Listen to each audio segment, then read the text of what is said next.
자, 이번 시간에는 챕터 13, 프로젝트 펀딩, 즉 프로젝트에 필요한 자금들을 조달하는 방법에 대해서 공부해 보도록 하겠습니다.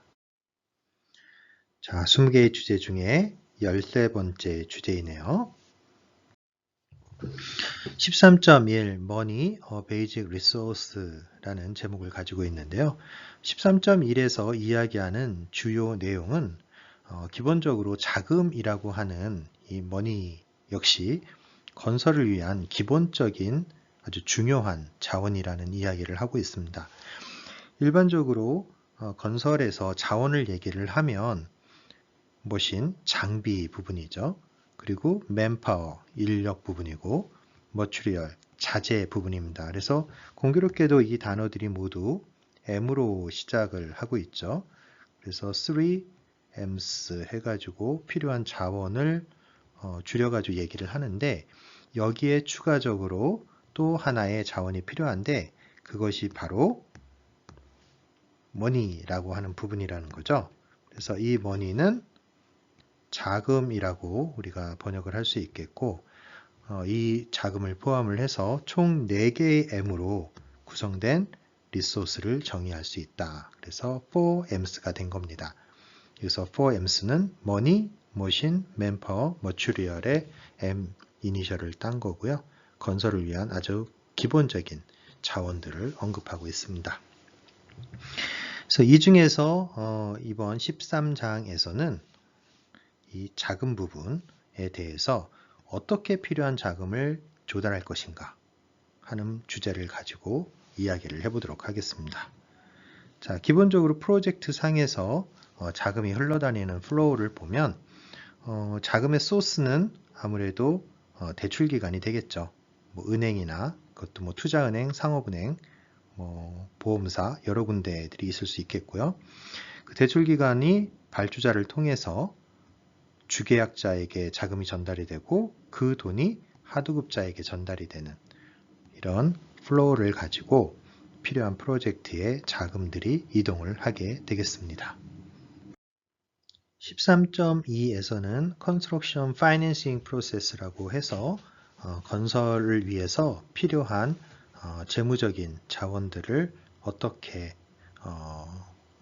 마련할 수 있을까 하는 그 절차적인 부분에 대해서 공부해 보도록 하겠습니다.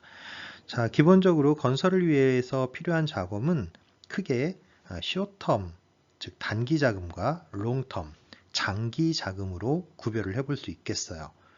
그래서 이때 short-term 자금이라고 하는 것은 단기 자금으로 대표적인 사례가 예를 들어 가지고 내가 어떤 아파트 단지를 하나 지어서 분양을 한다. 이런 분양 사업을 한다라고 했을 때 자금은 내가 이 공사에 필요한 토지를 사는 것부터 시작을 해서 대지를 사는 것부터 시작을 해서 공사를 완료할 때까지 들어가는 건설 공사 비용 같은 것들을 마련을 하고 공사가 완료가 되면 바로 분양을 통해 가지고 자금이 회수되고 필요한 대출금들을 갚을 수 있게 되죠. 그래서 결국 이 쇼텀 단기 자금이라고 하는 것은 건설 공사를 수행하는 그 기간 내에서만 자금이 필요하고 바로 대출을 상환하게 되는 그런 구조를 갖게 되죠. 그래서 아파트의 분양 사업 같은 것들이 대표적인 사례가 될 수 있겠고요. 반면에 롱텀이라고 하는 것은 장기 자금을 의미를 하고요. 이것은 예를 들어서 아파트를 건설을 해서 바로 분양을 해가지고 자금을 회수하는 것이 아니라 임대 사업을 통해 가지고 렌트비로 즉 임대료로 공사비를 충당하자 할 때 이럴 때 발생하는 어떤 자금의 흐름이라고 볼 수 있겠습니다. 그래서 자금이 공사 기간 내에 이렇게 단기적으로 필요한 게 아니라 뭐 향후 20년, 30년 임대가 분양 전환되기 전까지 기본적으로 우리가 건설한 아파트를 담보로 잡아서 대출을 받는 행위들이 아주 장기적으로 일어나게 될 텐데요. 뭐 이건 임대사업의 운영 기간에 따라서 20 내지 30년까지도 있을 수 있겠죠. 그래서 이런 장기를 대상으로 대출을 받을 수도 있겠고 그래서 쇼텀 자금이냐 롱텀 자금이냐 이렇게 차이를 얘기를 할 수 있겠고요.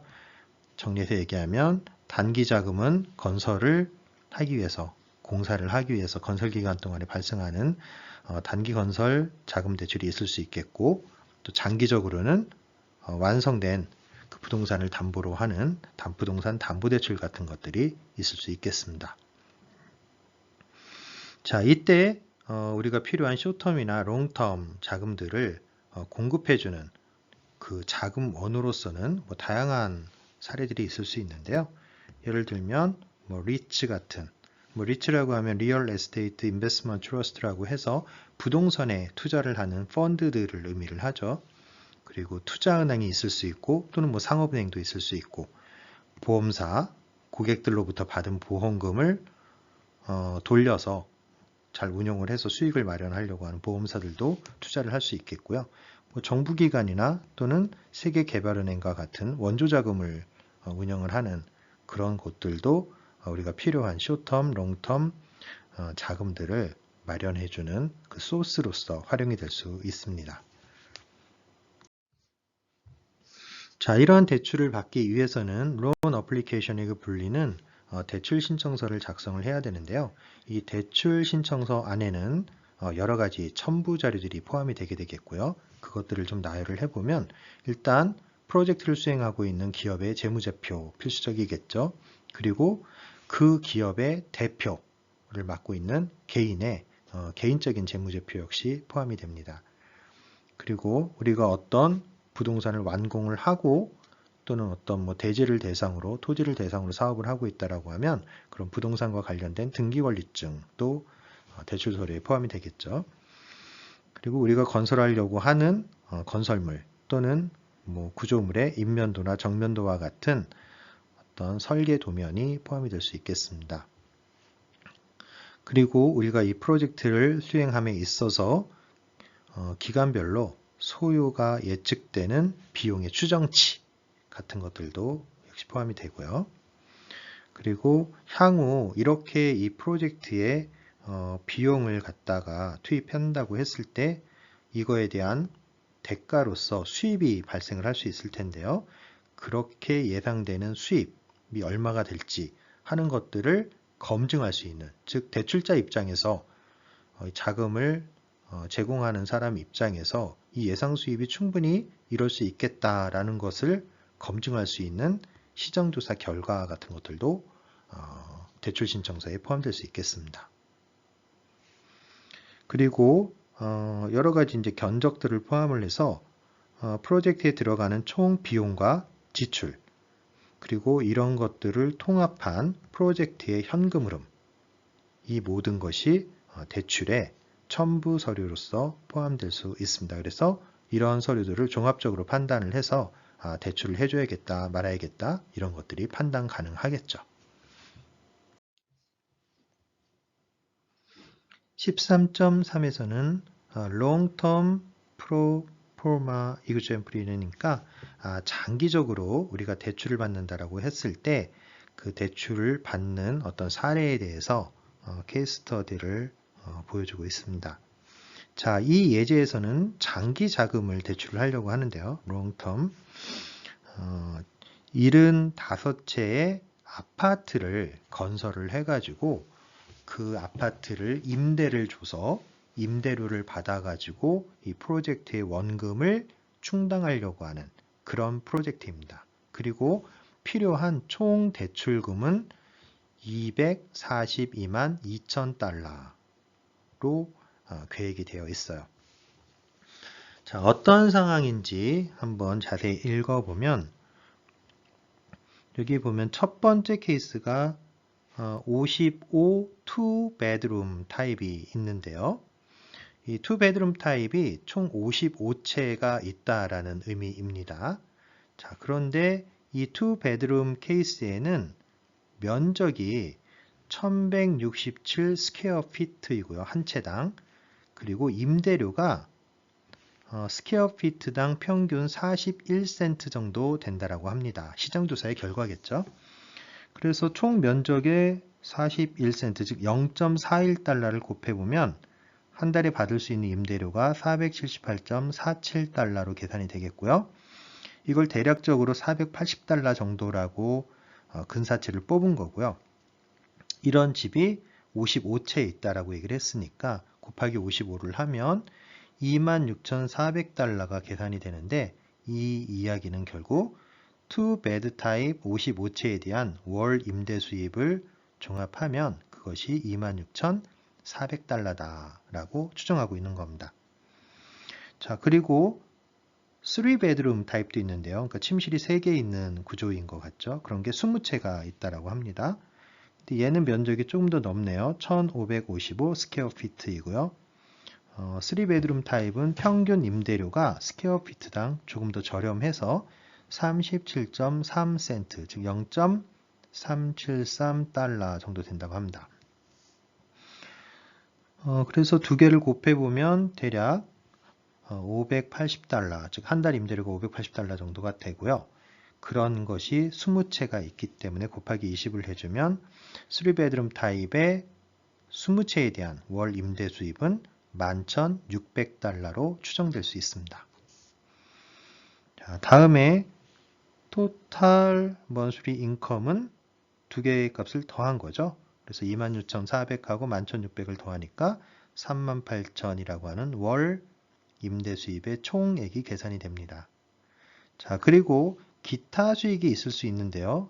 코인 런드리라든가 코인 세탁기라든가 뭐 밴딩 머신, 자판기 같은 것들을 설치를 해서 그로부터 수익이 발생할 수 있는데 그 기타 수입의 총액은 한 달에 150달러 정도입니다.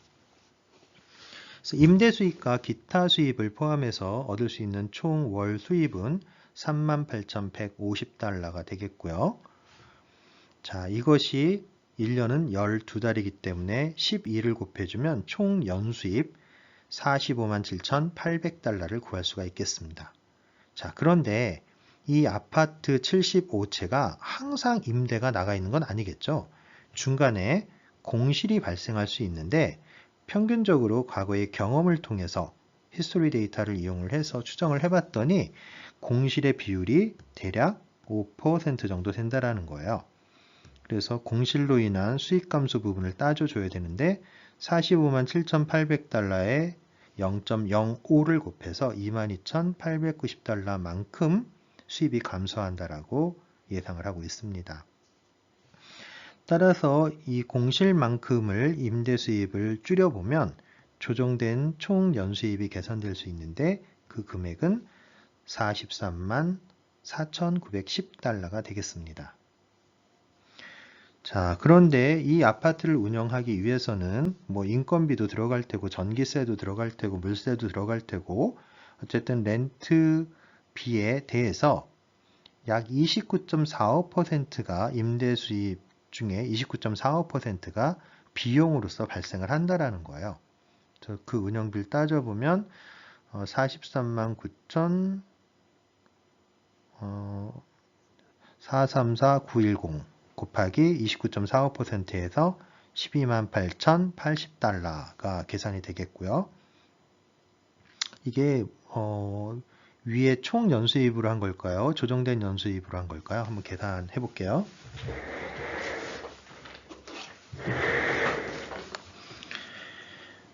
어, 12만 8,080 나누기 0.2945 하니까 43만 4,906이니까 조정된 총 연수입의 29.45%를 따져준 거네요.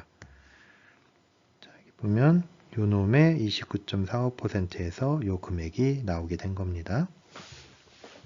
그래서 조정된 총 연수입에서 운영비를 빼주니까 순수입이 나오게 되겠죠. 그게 연간 30만 6,830달러가 되겠습니다. 이게 넷 인컴이에요. 순수입이죠. 자, 그래서 이러한 순수입을 우리 자산의 가치로 좀 환산을 해보면 얼마나 될까 해서 자본화 가치를 나타낼 수 있는 이 capitalized value에다가 자본화 비율 9.5%를 나눠봤는데요. 즉 연간 수입을 0.09로 나눠준 거예요. 그랬더니 322만 9,789달러 정도의 가치가 나온 거죠. 자, 이거 이렇게 해석하시면 됩니다. 내가 이만한 자산을 가지고 있다.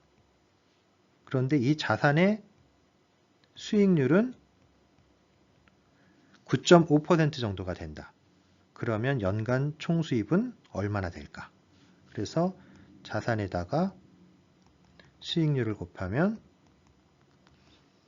연간 수입이 나올 거잖아요.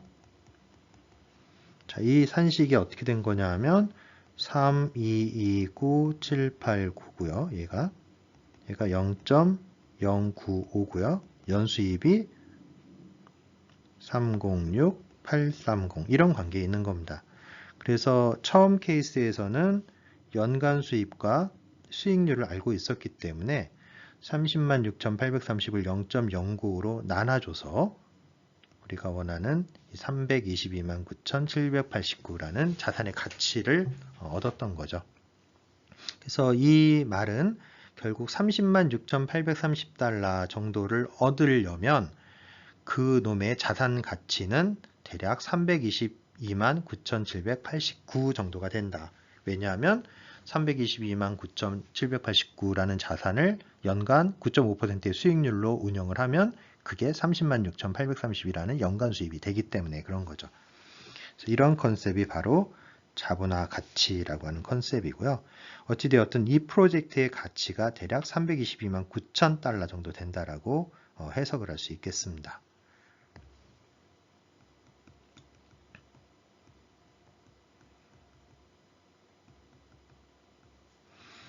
자, 그런데 이러한 이제 상황에서 이 데이터를 주고 나가지고 필요한 대출금을 요청을 했는데 얼마냐 하면 242만 2천 달러입니다. 아까 여기서 언급을 했었죠? 요만큼 대출을 받을 거라고. 자, 그래서 이게 이제 합당한 금액인지를 좀 계산해 보기 위해서 요청 대출금을 자본화 가치로 한번 나눠봤어요. 그래서 론 나누기 value ratio를 해봤더니 대략 75% 정도가 나왔다는 거죠. 이거는 우리가 대출하려고는 242만 2천 달러를 이 프로젝트의 가치인 322만 9,789로 나눈 값입니다. 그러니까 프로젝트 가치는 100이라고 하면 대출금은 75밖에 안 되는 거니까 뭐 나중에 문제가 생기면 프로젝트를 갖다가 판다라고 했을 때 대출금을 충분히 회수할 수 있겠구나 라고 예상을 해볼 수 있는 거죠. 자, 연간 이자 비용이 얼마나 되는지를 따져봤는데요.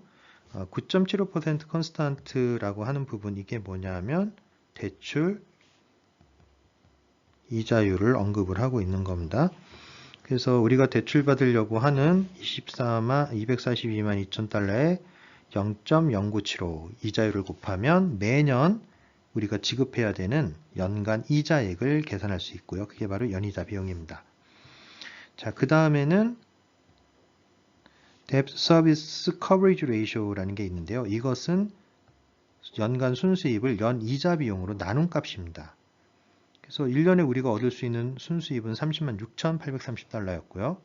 지급해야 되는 이자는 24만 6,145달러니까 지급하는 이자보다 약 1.3배 정도의 수익이 있다는 얘기예요. 이 얘기는 충분히 이자를 지급하고도 남는 정도의 수입이 예상된다라는 뜻이죠. 1.3이라는 즉 1보다 큰 숫자가 나왔다라는 건. 자, 그 다음에 나온 데이터는 주택별 대출금 그리고 스퀘어 피트별 대출금 해서 75채로 나눠주고 얘는 전체 면적으로 나눠줬네요. 그랬더니 한 집당 약 32,293달러 정도의 대출금이 생기는 거고 스퀘어 피트당 25.42달러 정도의 대출금이 발생하는 거다. 그래서 이러한 형태의 데이터를 바탕으로 대출에 대한 견적서를 작성을 한 사례를 보여주고 있습니다. 자, 일반적으로 디벨로퍼들은 재무적 투자자를 모집을 해서 이 초기 투자비를 충당하려고 합니다. 자, 이렇게 하는 이유는 재무적 투자자를 많이 모집을 해서 투자 자금을 충당을 한다는 건 내가 투자해야 되는 자기 자본이나 아니면 은행으로부터 대출을 받아야 되는 부분을 최소화시킬 수 있다는 거예요. 어떻게? 재무적 투자자들을 많이 참여를 시켜서. 이 이야기는 만약에 이 사업이 실패한다 하더라도 자기가 감당해야 되는 위험은 최소화된다라는 거예요. 손해를 봐도 재무적 투자자가 손해를 보고 이득을 봐도 재무적 투자자가 이득을 볼 것이기 때문에 결국 이 디벨로퍼 자체에게는 큰 위험이 존재하지 않는다라는 거죠. 결국 외부로부터 많은 투자를 받으면 받을수록 본인이 감당해야 되는, 디벨로퍼가 감당해야 되는 위험은 점점 줄어들 수 있다라는 의미예요. 그래서 시행사들, 즉 디벨로퍼들은, 시행사는 뭐 디벨로퍼라고 얘기할 수 있겠는데요.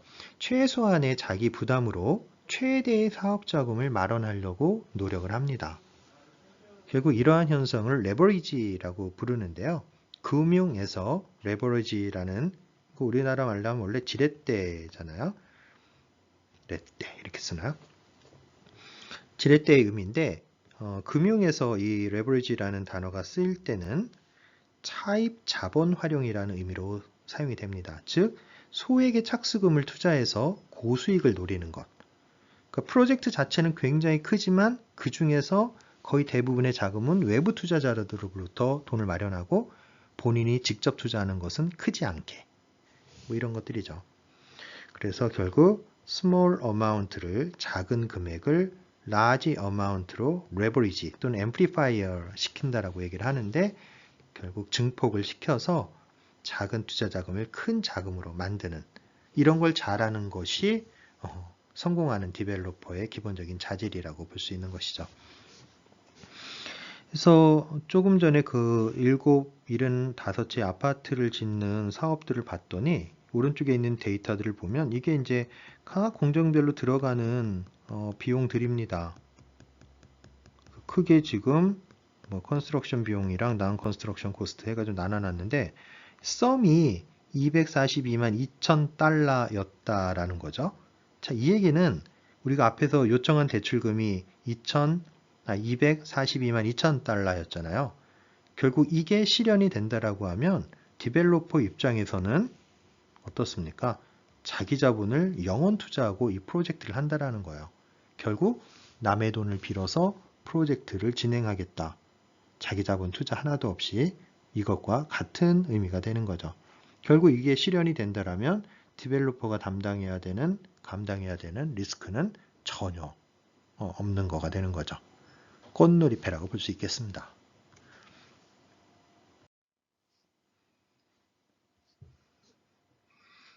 자, 이때 이제 아까 대출을 평가를 할 때도 중요한 개념 중에 하나가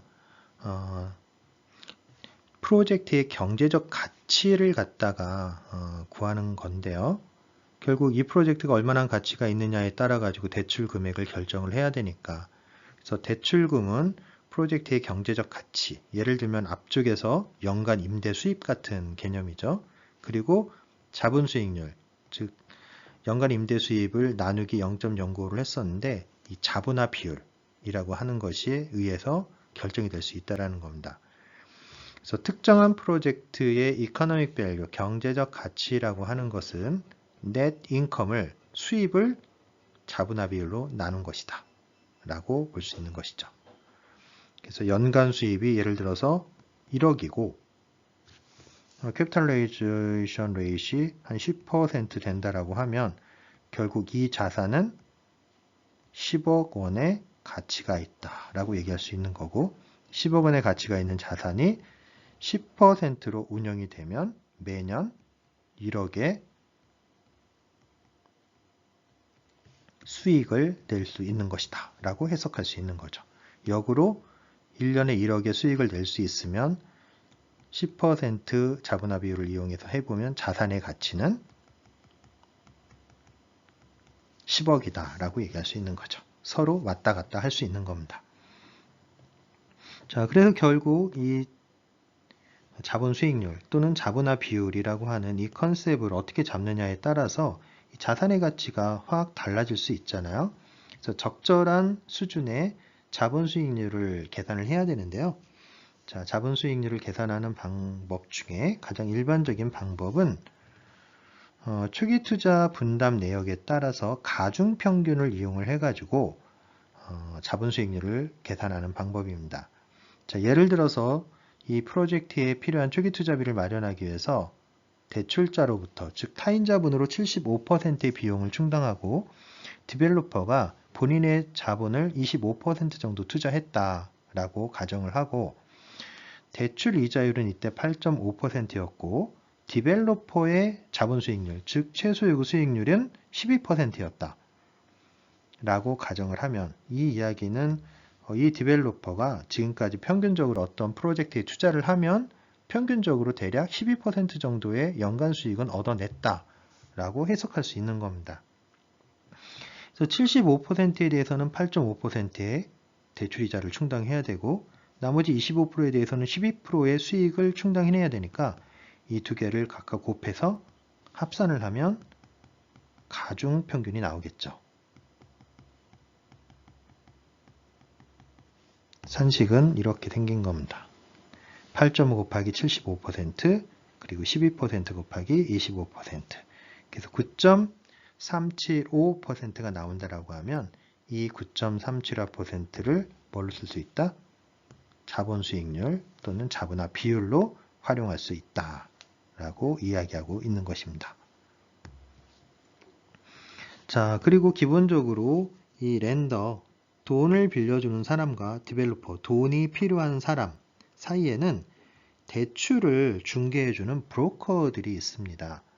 그래서 이 브로커를 이용하는 경우 대출 중개 수수료가 발생하게 되는데 미국에서는 보통 2% 정도의 에이전시 피가 요구되고 있다고 합니다.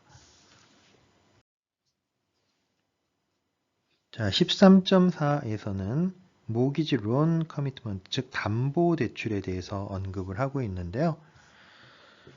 자, 기본적으로 대출이라고 하는 것은 정해진 기간 동안 정해진 이자율로 대출을 제공한다라고 서로 agree, 합의를 하는 겁니다.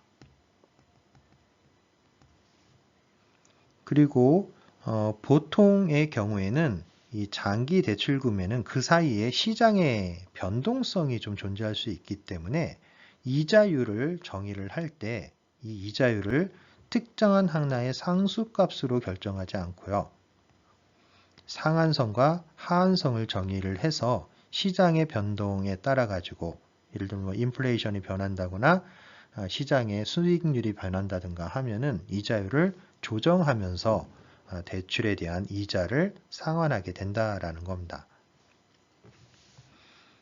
그래서 우리가 건설 프로젝트를 하나 생각해 보면 시공 중에는 숏텀 펀드를 이용을 해서 보통 컨스트럭션 론이라고 하는 거로 이용해서 충당을 하고 건설 자금을 완공 후에는 이 숏텀 펀드를 롱텀 펀드 즉 담보 대출로 전환을 해서 아무래도 숏텀 펀드보다는 롱텀 펀드의 이자율이 더 낮게 될 테니까요. 숏텀 펀드를 이용하는 것보다는 롱텀 펀드를 이용하는 것이 더 경제적으로 되겠죠. 자, 건설을 이제 하다 보면 특정 프로젝트를 진행을 하다 보면 일반적으로 실제 대출금은 건설을 필요한 초기 투자비, 즉 필요한 자금보다 작은 경우가 일반적입니다. 그럼 결국 이 초기 투자비에서 대출금을 뺀 만큼 비용이 부족하게 되겠죠. 그럼 이 비용 부족분은 결국 발주자의 자체 자금으로 충당할 수밖에 없는 겁니다. 이 부분이 자기 자본이 되는 거죠. 그리고 대출금은 타인 자본이 되는 거죠. 그래서 전체 초기 투자비는 결국 타인 자본과 자기 자본의 합으로 표현이 되겠고 각각의 수익률을 감당을 해서 아까 전에 얘기한 자본의 수익률을 결정을 하게 되는 것입니다. 자, 13.5에서는 컨스트럭션 론, 즉 공사 기간 중에 발생하는 어떤 숏텀 대출, 단기 자금 부분이라고 볼 수 있겠죠. 자, 그래서 여기 이 그림을 보면 이 컨스트럭션 론이 돌아가는 구조에 대해서 먼저 설명을 하고 있는데요.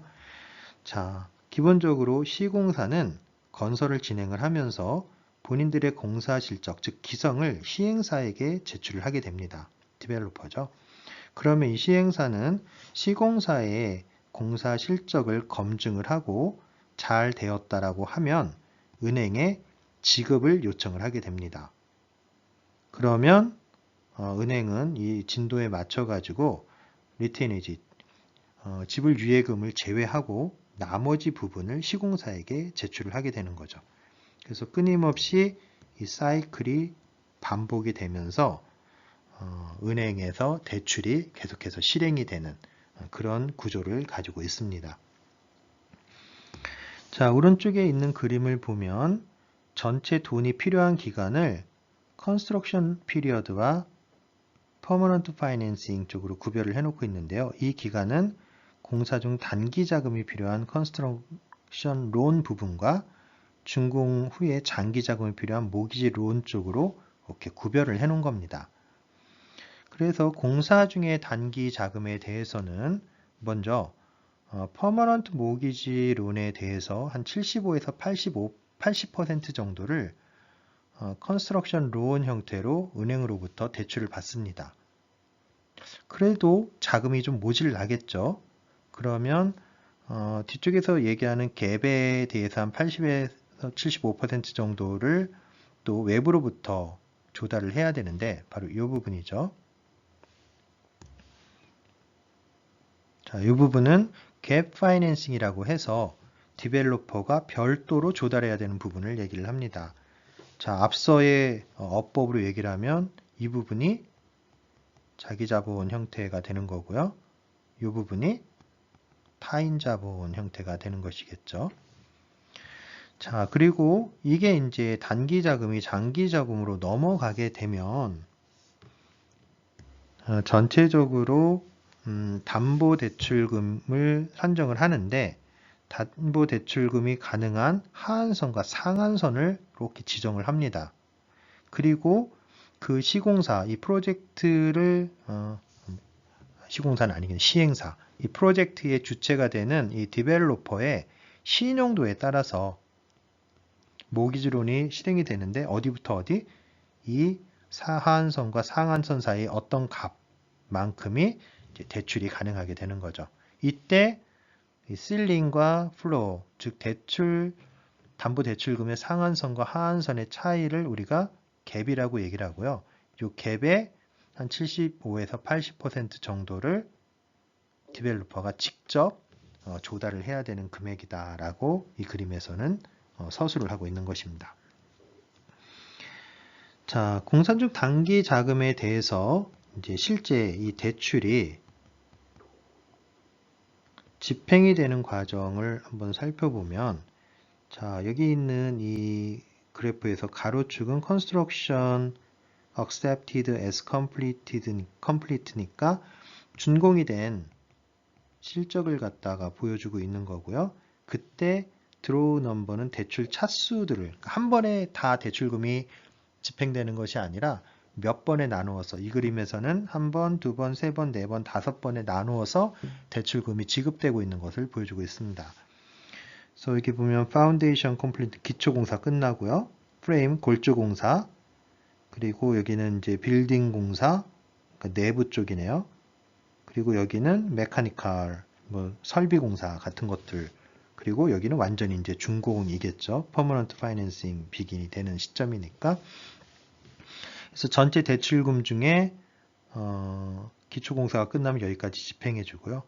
골조공사 끝나면, 인테리어 공사 끝나면, 설비공사 끝나면, 완전히 준공되면 100%가 다 집행이 되는 이런 형태로 대출이 나누어져 가지고 집행이 되고 있는 모습을 보여주고 있는 겁니다. 그래서 이 형태로 이 단기 자금을 마련하고 난 다음에는 공사가 완공이 될 테고, 그 이후에는 장기 자금 쪽으로 옮겨가서 다시 대출이 실행이 되는, 그래서 이것이 교과서에서는 10 내지 한 30년 정도 지속이 된다라고 서술을 하고 있습니다. 자, 13.6에서는 Owner Financing Using Bond라고 되어 있으니까 발주자가 직접 채권을 발행을 해서 자금을 마련하는 뭐 그런 건데요. 이때 뭐 이게 발주자가 될 수도 있을 테고 아니면 뭐 디벨로퍼, 시행사가 될 수도 있을 테고 어쨌든 채권을 이용을 해가지고 자금 조달을 하는 행위에 대해서 언급을 하고 있습니다. 자, 일반적으로 대기업들, 큰 규모의 기업들은 건설 자금 마련을 위해서 채권을 발행을 합니다. 라고 되어 있죠. 채권이라고 하는 것은 일정 기간 후에 원금과 이자를 돌려준다는 것을 증명하고 있는 권리 증권입니다. 자, 예를 들어서 이런 거죠. 지금 여기 보면 $1000의 채권을 발행을 한다라고 하는 것은 채권자에게, 즉 이 채권을 구입한 사람에게 무엇을 약속하는 거냐면, 예를 들어서 채권을 발행할 때 우리 채권은 이자율이 8%입니다 라고 가정을 했다면,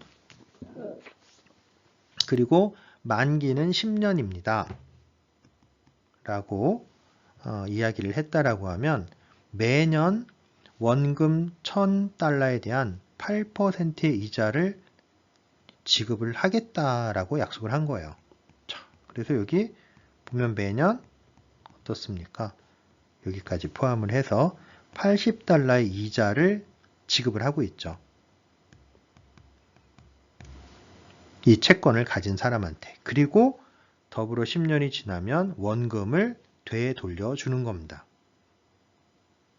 그래서 이 거래를 통해서 시행사나 오너들이 얻을 수 있는 건 0년도 시점에 $1000를 마련을 하는 거고요.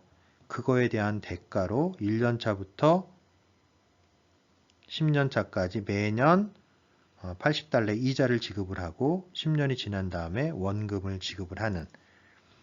그래서 여기 있는 요놈과 여기 있는 이놈들 사이에 밸런스가 맞춰지게 되는 거죠. 그래서 채권을 발행한 사람은 초기 투자금을 마련할 수 있어서 좋은 것이고 이 채권을 구입한 사람들은 이자를 지급받아서 수익을 낼 수 있어서 좋은 것이고 서로 상부상조할 수 있는 구조가 될 수 있는 것이죠. 자, 예제를 한번 살펴볼 텐데요. 채권을 발행을 하는데 이 채권을 발행을 해서 총 42 곱하기 10의 6 승 달러. 그럼 이게 얼마입니까? 0이 6개 붙는 거네요. 그쵸? 42에다가 0이 하나, 둘, 셋, 하나, 둘, 셋 이렇게 붙는 거니까 4,200만 달러를 갖다가 채권으로 자금을 조달하려고 하는 겁니다. 그런데 이제 채권을 갖다가 발행을 하고 구입할 사람들을 입찰을 통해서 결정을 하려고 하는데요. 그 입찰 문서에 우리 채권은 이자율이 5%입니다라고 픽스를 시켜버린 거예요. 즉 매년 4,200만 달러에 대해서 5% 이자니까 얼마입니까? 2,100,000 이렇게 되는 돈을 이자로 지급하는 것을 의미하는 거죠. 즉 2.1 곱하기 10의 6승 달러가 되겠습니다. 이게 매년 지급하는 이자가 된다라고 공고에 제시를 하고 있는 거고요. 그럼 응찰자들은 뭘 하느냐? 내가 이 채권 42만 달러의 채권을 얼마에 구입하겠습니다 라는 의사를 제시하는 거예요. 그래서 이 채권을 가장 비싼 값에 사겠다라고 하는 사람에게 낙찰이 되는 구조입니다. 만약에 이러한 채권 입찰을 통해서 최고액을 제시한 투자자가 41 곱하기 10의 6승 달러를 제시를 했다라고 하면 나는 0년도 시점에 바로 41 곱하기 10의 6승 달러를 획득할 수 있는 거예요. 자, 이것에 대한 대가로 매년 이자를 지급해야 된다 그랬죠. 얼마만큼? 2.1 곱하기 10의 6승만큼. 얘네들입니다. 이 부분 아니네요. 이 부분. 해서 이게 뭘까요? 연일까요? 연이네요. 그쵸? 50년. 50년 동안 이자를 매년 2.1 곱하기 10의 6승만큼 지급을 했어요. 그리고 50년이 지나면 42만 달러, 42만이 아니라 4,200만 달러 원금 부분을 다시 지출을 해야 되죠. 그래서 아까 같은 패턴으로 보면 대가로서 이자와 원금, 그거에 대한 대가로 나는 초기 투자를 충당할 수 있는 거고. 그래서 이것이 서로 밸런스가 맞아야 된다 그랬죠. 그래서 여기 있는 이 금액과 여기 있는 이 금액을 합한 것이 서로 동일해야 된다라는 거예요. 그래서 그러한 관계로부터 이 식을 하나 만들어 본 거죠. 자, 41,000달러.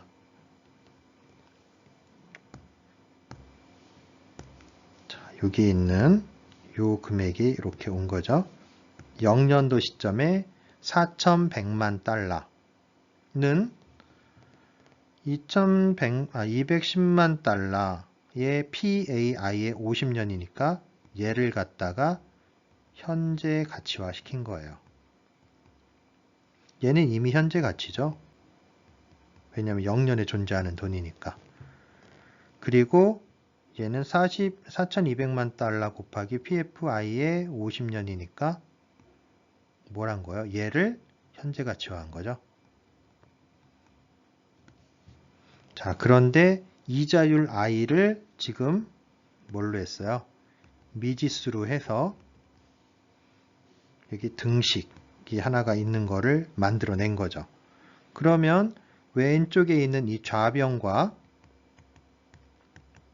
우변이 동일해지는 이자율 I 값을 구할 수가 있겠죠.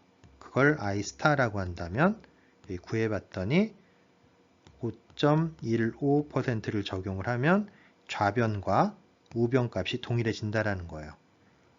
결국 우리가 이 채권에 대한 공고를 낼 때 이 채권에 대한 이자율은 5%입니다 라고 냈지만 이건 명목 조달 금리일 뿐인 거죠. 실질적으로는 이 채권에 응찰한 사람이 4,200만 달러가 아니라 4,100만 달러, 그러니까 즉 100만 달러 적은 비용에 낙찰을 받았기 때문에 실질적인 조달 금리는 이 등식을 0으로 만들어주는 이자율이었던 이 5.15%가 실질 조달 금리가 된다라는 거예요. 그래서 이 채권으로 초기 투자금을 마련한다라면 건설 이자는 5.15%, 금융비용은 5.15% 정도가 실질적으로 발생한다라는 것을 경제성 분석을 통해 가지고 유추해낼 수가 있게 된 거죠. 자, 13.7에서는 Build, Operate and Transfer 해서 그게 이니셜을 딴 거죠. BOT 사업들에 대해서 얘기를 하겠습니다. 자, Build는 건설한다는 거예요. Operate는 운영한다는 겁니다. 그리고 운영 기간이 다 끝나면 원래 주인에게 이전한다라는 거예요. 자, 이런 사업을 BOT 사업이라고 얘기를 하는데요. 다른 말로는 Public Private Partnership, 공공과 사기업이 파트너십을 맺어서 사업을 한다라고 해서 PPP라고 부르기도 합니다. PPP. 자, 이런 BOT 사업은 터키에서 1984년도에 처음 시작이 되었는데요. 이러한 사업, 약간 정확하게 BOT는 아니지만 이런 BOT의 컨셉을 가지고 있는 아주 오래된 프로젝트 중에 하나는 바로 수에즈 커넬, 수에즈 운하를 건설하는 사업. 그러니까 프랑스에 의해서 19세기에 진행되어 있던 수에즈 운하 사업도 이런 BOT 사업의 일종이다라고 얘기할 수 있겠다는 겁니다. 그리고 공식적으로 처음 BOT라는 용어가 사용이 되면서 프로젝트가 진행된 건 터키에서 1984년도에 처음 있었던 일이라는 거죠. 그래서 BOT 사업이라고 하는 건 국가 입장에서 세금이 부족하다 보니까 대형 SOC 건설을 해야 되는데 국가의 재원으로 건설하기가 어려워진 겁니다. 그래서 어떻게 하냐 하면 민간에서 자금을 투자를 받아가지고 SOC 건설을 하고, 자, 민간은 자금 투자를 했으니까 얘를 갖다가 어떻게든 회수해야 되잖아요. 그래서 이 SOC에 대해서 운영권을 민간 회사에게 줍니다. 예를 들어서 이 SOC가 도로라고 하면 민간에서는 건설비를 대고, 그리고 운영권을 준다라고 하는 건 통행료 수입을 일정 기간 동안 민간에다가 준다는 얘기예요. 그래서 그 통행료 수입을 통해서 초기에 들었던 건설비를 서로 상쇄시키도록. 그래서 민간 건설사는 프로젝트를 통해서 수익을 내니까 좋은 거고, 국가는 국민의 세금을 들이지 않고 장기적으로 통행료 수입을 통해서 SOC를 획득할 수 있어서 좋은 거고, 그래서 퍼블릭과 프라이빗이 파트너십을 맺어서 사업을 진행할 수가 있게 된 거죠. 이런 BOT 사업에 참여하고 있는 여러 이해 당사자들을 좀 살펴보면, 일단 이 공사에 대한 발주 기간이 있겠죠. 그리고 이 발주 기간은 여러 이해 당사자들로 구성된 합작사와 컨택을 하게 됩니다. 그래서 그거에 대한 운영권을 주고 필요한 SOC를 획득을 하는 관계를 가지고 있죠. 이 합작사에 투자를 하고 관여를 하고 있는 사람들은 투자자, 은행, 건설사, 운영사 등이 있을 수 있고요. 투자자라고 하는 회사들은 자기 자본을 담당하고 있는 회사들이고요. 또는 개인이고요. 그네들은 자기 자본을 투자한 대가로 합작사로부터 배당을 받게 됩니다. 자, 재무적 투자자로 참가하고 있는 많은 투자자들이 있을 테고, 다른 한편으로는 대출자로서 참여하고 있는 은행들이 있을 수 있는데요. 이네들은 대출을 해주고 그에 따른 대출 상환을 받아서, 대출 상환을 받는다라는 건 이자 수입이 있다라는 거죠. 자, 은행과 투자자가 서로 다른 거는요. 수익을 많이 내면 투자자는 더 많은 배당을 받을 수 있지만 은행은 원래 정해져 있는 대출 이율만큼만 상환을 받게 되어 있는 거죠. 그래서 여기는 어쩌면 가변 수입의 개념이 있겠고, 여기는 뭐 고정 수입 이런 개념이 있을 수 있는 거죠. 역으로 이 프로젝트를 통해서 수익이 많이 나지 않는다라고 하면 배당이 없어지게 되겠죠. 하지만 대출 상환은 미리 정해진 금액에 의해서 이자가 동일하게 발생을 하기 때문에 상대적으로 은행은 리스크가 좀 낮다라고 볼 수 있겠고요. 투자자들은 리스크가 더 크다라고 볼 수 있는 거죠. 하지만 하이 리스크 하이 리턴이니까 리스크가 크다라는 건 그만큼 수익을 더 많이 창출할 가능성도 있다라는 거예요. 하지만 엄청나게 큰 손해를 볼 수도 있는 것이죠. 자, 합작사의 건설사들도 함께 참여를 하는데요. 이들은 공사를 제공하고 공사 대금을 받게 됩니다. 그리고 운영사는 합작사로부터 시설 운영권을 받고 운영 수입을 되돌려주는 거죠. 그리고 결국 이 운영사가 사용자들과 컨택을 하면서 사용자들로부터 뭐 도로의 사용요금 또는 터널의 사용요금, 교량의 사용요금 이런 것들을 받아서 결국 나머지 이런 배당이나 공사대금이나 뭐 대출 같은 것들을 상환할 수 있게끔 만들어주는 거죠. 그래서 이러한 BOT 사업의 구조에서 여러 이해 당사자가 참여를 하면서 이들의 협업을 통해 가지고 사회 간접 자본들이 운영이 되고 일정 기간이 지나면 그 사회 간접 자본이 국가로 이전이 되면서 국가의 자산으로 변하게 되는 거죠. 그래서 사회 간접 자본을 건설하고 일정 기간 운영하다 운영 기간이 끝나면 국가로 이전하는 행위. 그래서 BOT 사업이라는 명칭이 생긴 것입니다. 자, BOT 사업의 대표적인 사례로 우리 교과서에서는 Confederation Bridge라고 하는 것을 들고 있는데요. 이 다리는 캐나다에 있는 교량이고요. 캐나다의 뉴 브런즈윅과 프린스 에드워드 섬을 연결해주고 있는 커다란 교량입니다. 그래서 이 교량이 BOT 프로젝트 형태로 진행이 됐었고요. 대략 길이는 15km 정도 되고 해상 교량이라고 합니다. 그리고 이 교량의 통행료는 캐네디언 달러로 47.75달러 정도를 받고 있고요. 바다 위를 이렇게 가로지르고 있는 아주 긴 해상 교량입니다. 가까이에서 찍은 모습도 이렇게 보이네요. 그렇죠? 근데 이 사업을 진행을 할 때 캐나다 정부의 어떤 국가 재정을 통해서 진행이 된 것이 아니라 민간 부분에 자금을 끌어들여서 교량을 건설을 하고 그 민간 기업은 차량 한 대당 47.75달러의 통행료를 받음으로써 이 교량을 건설했던 교량 건설비를 지금 회수하고 있다라고 이야기하고 있는 것이죠.